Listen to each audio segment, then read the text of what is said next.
What's the first thing that comes to mind when you think of Dracula, the blood-sucking vampire you know from the movies, right? Let me tell you something that you will be shocked about. In reality, Dracula was actually a very violent and bloodthirsty person who waged war against Mehmed the Conqueror and died. Hard to believe, isn't it? But it is indeed the truth. Dracula's actual name was Vlad, however he was later known as Dracula. His father was Dracul. He ruled Wallachia, which was in the south of modern-day Romania. Murad II started a campaign towards conquering Europe. The Principality of Wallachia was forced to make peace since it didn't have enough strength to withstand the Ottomans. And along with that, the two sons of the ruler were also given to the Ottoman Sultanate. The two children were sent to Edirne to be schooled. One of them was Vlad and the other Radu. Vlad is the child that we know as Dracula. His father's nickname was Dracul, which in Romanian means Satan. Vlad's nickname Dracula means the son of Dracul, in other words, the son of Satan. After listening to this story I'm about to tell you, let's see if he deserves his nickname or not. So, the two brothers arrived in the city of Edirne. That's where they put Vlad through a special education program. Murad I wanted the Romanian child to have a perfect education, hence he had him schooled with Prince Mehmed.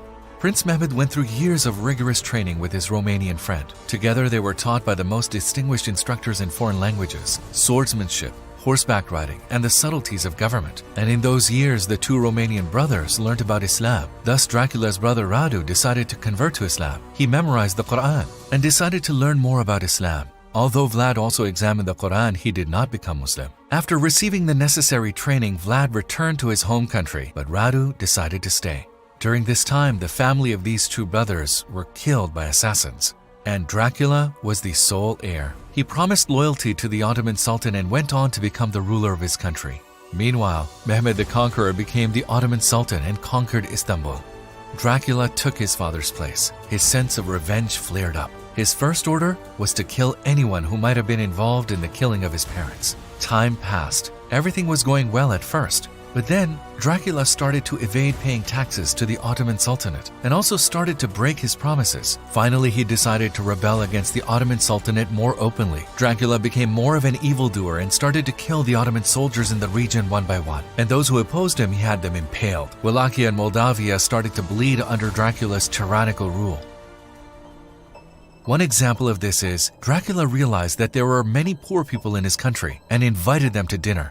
He fed them all to their heart's desire and then asked them, "How else can I help you? Wouldn't you want to get rid of this pain of poverty?" They said yes, all at once. Upon hearing this, Dracula had the doors and windows locked and set the house, which was full of helpless people, on fire. The Ottoman Sultanate sent its ambassadors to find out what was going on. They told Dracula to pay taxes and not to be disloyal.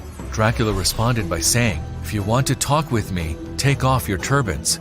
In return, they said, "No, we won't take them off for someone like you." He asked them again. However, they objected to his request. Upon this, Dracula hammered those turbans on their heads with nails. In this way, he killed them all. This was the beginning of a war. As soon as Mehmed the Conqueror heard the news about his ambassadors, he launched a campaign with an army of 200,000. Dracula knew the tactics of the Ottoman army by heart. He knew exactly how to inflict the most damage and how to defend himself. He divided his army into squads as guerrilla tactics and scattered them in different places. The main purpose of this technique was to inflict maximum damage rather than winning the war. They killed the Ottoman soldiers they captured in the mountains one by one and impaled them on stakes. As Mehmed the Conqueror approached the capital, his heart broke at the sight he witnessed. In a forested area stretched along 1.5 kilometers, more than 20,000 soldiers were impaled.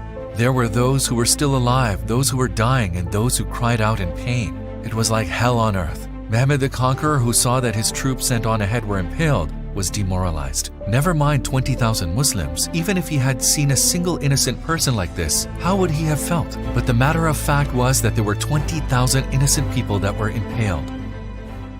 The Ottomans came down on Dracula, but he hid in his fortress, which was on a 900-meter high steep mountain. This fortress was hard to reach, kind of like an eagle's nest. It was not practical to try and attack it from below. The siege continued for weeks. Mehmed the Conqueror decided that it was time for him to return to Istanbul. He left a few troops behind and headed towards Istanbul. During this time, Dracula's wife found the atmosphere inside the fortress unbearable and hence jumped off the side of the fortress, and one night, Vlad managed to escape to Hungary. Hungarians who had received their share of his tyranny imprisoned Vlad as soon as he arrived. He spent 12 years in prison. Vlad, who is more famously known as Dracula, was missing for a long time. During those years, things changed in Europe. At last, the king of Hungary released him and married him to one of his relatives. Later, he asked Vlad to change his religion, and he accepted that. Together with Dracula, they conquered many Ottoman fortresses over the period of 2 years. They killed many Ottoman soldiers, and exactly 14 years later, Dracula was seen in Wallachia again. With the support of foreign troops, he gained the throne again. His people, after finding out that he was back, were resentful. Of course, Mehmed the Conqueror was also informed about this. Mehmed the Conqueror sent Dracula's brother Radu on behalf of the Ottoman Sultanate, but he wasn't able to obtain any sort of result. Upon this, the Ottoman Sultanate assembled its soldiers in Wallachia, and finally Ottoman troops cornered Dracula in the forest of Transylvania. It is believed that Dracula was killed there. Another view is that he was killed during this war by his own people. Dracula, a person who committed such horrific acts during his reign, those that no other person would even think of doing, was legendized as a vampire because of the amount of blood he shed and because of his desire to spill blood. He has been the subject of many movies. Which era these movies originate from is unknown and forgotten. In history, there are many unusual events, and this is one of them. Do you think Vlad deserved the nickname Dracula, the son of Satan? And how could it be that even though he was schooled with Mehmed the Conqueror, he became one of his greatest enemies? Can atrocity, shedding blood, and causing oppression really delight one? Many questions come to one's mind. I will be here with more interesting videos. Stay tuned.